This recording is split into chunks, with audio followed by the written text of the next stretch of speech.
자, 오늘은 파인다이닝에 가면 자주 볼 수 있는 걸 만들어 볼 거예요. 되게 쉽고 간단해. 초록기름을 만들어 볼 거야. 이제 슬슬 연말 홈파티 같은 거 많이 할 거잖아. 이 초록기름을 만들면 여러분의 홈파티 요리를 한층 더 고급스럽게 보이게 해주는 그런 구성 요소가 될 수 있습니다. 함께 만들어 봅시다. 자, 이제 초록기름 만드는 설명 영상 같은 거 보면 만드는 사람들마다 되게 방법이 다른 걸 볼 수 있을 거야. 근데 가장 중요한 것만 기억해주면 돼. 초록색을 잘 유지해주는 그런 기술을 사용해야 되고, 그리고 진하게 나오게 해줘야 되고, 초록색이 진하게 나오게. 그 다음에 시간이 지나도 색깔이 변치 않도록, 또한 허브의 향도 잘 살아있게 만들어주는 게 중요하겠지. 그래서 나는 오늘 민트를 쓸 거야. 이제 색깔이 잘 나오는 식물 허브들이 파슬리, 민트, 대파, 이렇게 좀 이 잎사귀 자체가 되게 초록색이 짙은 애들이 잘 나와. 그래서 고수 같은 경우는 이런 민트나 파슬리보단 좀 연두색이란 말이야. 그래서 고수는 좀 어렵고 진한 색깔 만들기가, 초보자들은 특히 파슬리나 민트를 가장 추천합니다. 일단 나는 다 미리 따놨어. 잎사귀를. 잎사귀는 왜 딸까? 이 줄기는 일단 되게 질겨. 그래서 믹서기에 넣어서 가는 과정이 있는데, 그때 이 믹서기의 작업을 방해할 거기 때문에 잎사귀만 따주는 게 좋아. 업장용 믹서기에서도 이 줄기가 있으면 힘들어하는데, 가정용 믹서기는 또 얼마나 힘들어하겠어, 줄기를 가는데. 그치? 그 다음에 두 번째로, 줄기에는 수분이 많아. 이 완성품에 수분이 적어야지 좋거든. 거의 없애다시피 해야 되고, 0%면 제일 좋고, 있어도 진짜 조금만 있는 게 좋단 말이야. 그래서 마지막에 수분을 없애주는 작업을 하는데, 그 작업을 할 때 수분이 적은 게 아무래도 좋겠지? 그래서 수분을 줄이기 위해서 줄기를 빼고, 믹서기가 편하게 해주기 위해서 줄기를 뺀다. 일단 물기를 빼줘야겠지? 나 같은 경우는 기름이랑 먼저 허브를 같이 갈 거야.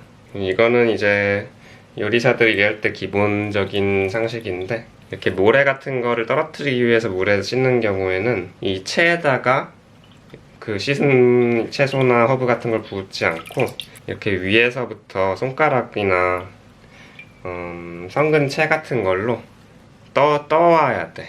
그래야지 무거운 모래 같은 게 이 씻은 야채 같이 안 들어가고 이 물 밑에 가라앉아 있겠지, 얌전하게. 자, 이제 얘네를 당연히 수분을 제거해 줘야겠지. 이 데치는 방법을 쓰기도 하는데, 데치는 방법을 쓸 사람들은 별로 상관없겠지만 나는 일단 기름과 함께 갈 거기 때문에 수분을 한번 제거해 줍니다. 이게 이렇게 클래식하게 이렇게 하는 방법도 있겠지만, 좀 여러분이 재미를 위해서 등짝 스매시를 맞을 수도 있는 방법 한 가지 알려줄게. 요즘에는 저거 샐러드 물기 빼주는 그게 있잖아, 돌리는 게. 돌돌이? 뭐라 부르는지 모르겠네. 옛날엔 그게 없었잖아. 그때 어떻게 했는지 볼 수 있습니다.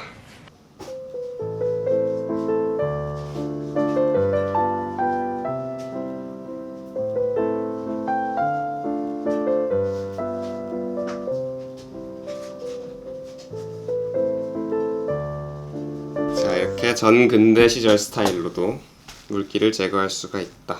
그래서 먼저 허브를 갈아줍니다. 꾸역꾸역 넣어줘.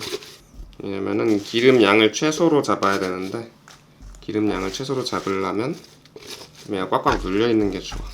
되게 많아 보이지만 이제 갈리고 가열되고 하면은 진짜 양 별로가 그렇게 많이 안 돼요. 이렇게 양이 많아 보이는데 무게로는 80g밖에 안 됩니다. 나는 여러분을 위해서 그렇게 내가 넣는 기름 양이랑 허브 양이랑 좀 보려고. 이 기름은 이제 업장 같은 데서, 업장이라 하나? 실무자? 요리사들은 포도씨유 아마 제일 많이 쓸 거야. 프랑스만 그런지 모르겠는데, 포도씨유가 향도 거의 없고, 그 다음에 발화점도 높다고 해야 되나? 그래서 약간 가장 중성적인 특징 없는 기름이 필요할 때 많이 쓰는 그런 거야. 지금 60g, 기름 60g 넣어서 이미 갈아볼까 한번?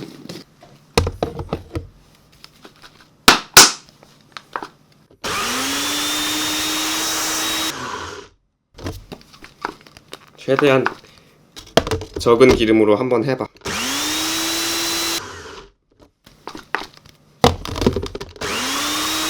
이거가 되지? 빨리빨리 움직여줘야 돼. 얘 벌써 지금 갈 색깔이 안 예쁘게 변하고 있지. 기름 좀만 더 넣겠습니다. 오케이, 이제 넣기 전에 빨리 얘를 가열해줘야 돼. 왜냐면은 얘가 늦으면은 색깔이 변색돼 버리기 때문에. 이렇게 꾸덕한 죽 같은 텍스처면 잘 된 겁니다. 약불, 중약불 정도로 진짜 보글보글만 하게 해주면 돼.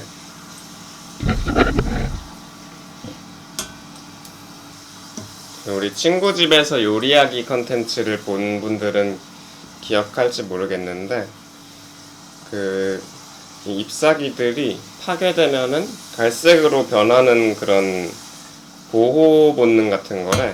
이유는 까먹었는데, 그렇게 만들어주는 효소가 있어서 그 효소 때문에 이제 갈색빛이 돌게 바뀌는 건데, 색깔이 걔네를 이렇게 가열해서 파괴해주는 거야. 그래서 한 1분에서 2분 정도 이렇게 보글보글하게 가열해주면 아마 다 파괴가 될 거야. 오케이, 이제 체에 걸러줄 거야. 체에 걸을 때는 이렇게 커피 필터 같은 거를 만들어주고 쓰면 좋아.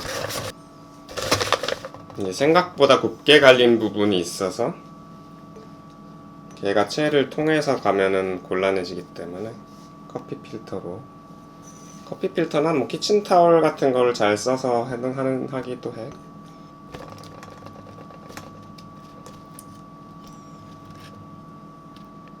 안돼. 오케이. 나는 필터가 열려서 한 번 더 해야겠다. 조금 있다가. 자, 보면은 색깔 예쁘다. 기울여서 고인 부분은 거의 까맣다시피 엄청 어두운 녹색이 돼야 돼. 이 정도로 어둡게, 어두운 게 아니고 짙은 거지. 이 정도로 짙어야지 하얀색 그릇이나 다른 소스 위에 올렸을 때 이 초록색이 드러나. 이렇게 고인 상태로 봤는데 일반적인 초록색이다. 그럼 너무 연해.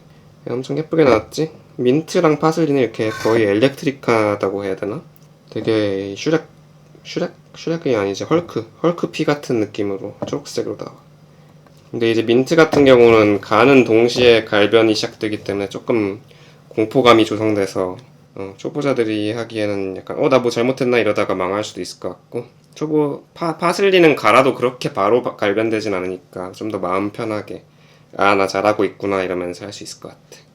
그래서 아무튼 이렇게 이 상태로 그냥 하루 종일 냅두면 될 것 같아. 나 이제 출근해야 되니까 퇴근하고 와서 정리하면 될 것 같아.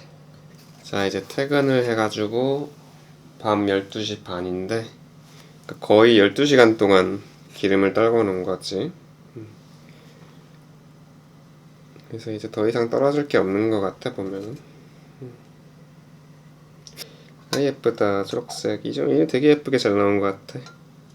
그리고 이제 수분 제거에 대해서 얘기할 건데, 이렇게 소량으로 하는 경우에는 수분이 그렇게 많지가 않아서 커피 필터에 다 흡수가 돼서 결과물에는 수분이 남지를 않아. 이제 업장 같은 데서 대량으로 하게 되면 밑에 수분이 고이는 게 보일 정도로 수분이 꽤 많이 남거든. 그럴 때는 짤주머니 같은 데다가 부어가지고 이렇게 걸어놔. 짤주머니나 비닐봉지를 기울여서 이 모서리 진 곳에 시간이 지나면서 물이 고이게. 물은 무겁고 기름이 가벼우니까 물만 이렇게 가라앉겠지. 그렇게 걸린 상태에서 물이 다 고였다 싶으면 딱 이 물이랑 기름이랑 경계선 부분을 집게 같은 걸로 딱 잡아놓고 밑에를 잘라가지고 물만 밑으로 버리는 거야. 그 다음에 다른 통을, 이제 기름을 담은 통을 밑에 받치고 이 집게를 열어서 기름만 담는 거. 근데 보통 내가 이렇게 집에서 그냥 커피 필터로 할 때는 물이 뭐 없더라고, 항상. 풀 80에 기름 70 넣었는데 결과물은 한 23g 나오겠네. 굉장히 비싼 거야, 어떻게 보면. 허브 기름도 허브를 엄청 많이 써가지고 기름이 많이 안 나오기 때문에 어떻게 보면 되게 비싼 구성 요소기도 해. 식당에서 일을 해보면 허브라는 것 자체가 얼마나 비싸고, 허브 자체도 비싸지만 또 허브를 관리하기 위해 드는 인건비도 비싸고 그런 걸 알게 됐지. 역시 민트는 색깔이 참 예쁘게 나와. 민트랑 파슬리가 이렇게 약간 엘렉트릭하다고 해야 되나? 진짜 살짝 형광빛이 도는 것 같은 착시가 드는 그런 색깔이다. 이 정도면 굉장히 잘 나온 것 같습니다. 굉장히 짧지만 유용한 영상이었길 바랍니다. 나 같은 경우는 이거 초록기름 아직 어떻게 하는지 잘 모를 때 사실 유튜브에 자료가 그렇게 많지가 않아가지고 약간 답답했는데 이렇게 나도 유튜브에 한 몫을 해서 여러분이 조금이라도 편하게 정보를 얻어가면 좋겠네요. 홈파티 같은 거 할 때 유용하게 쓰이면 좋겠고, 또 레스토랑 운영하는 분들 중에서도 도움이 됐을지 모르겠지만 요리사한테는 하나의 정보 추가로 이용이 됐으면 좋겠습니다.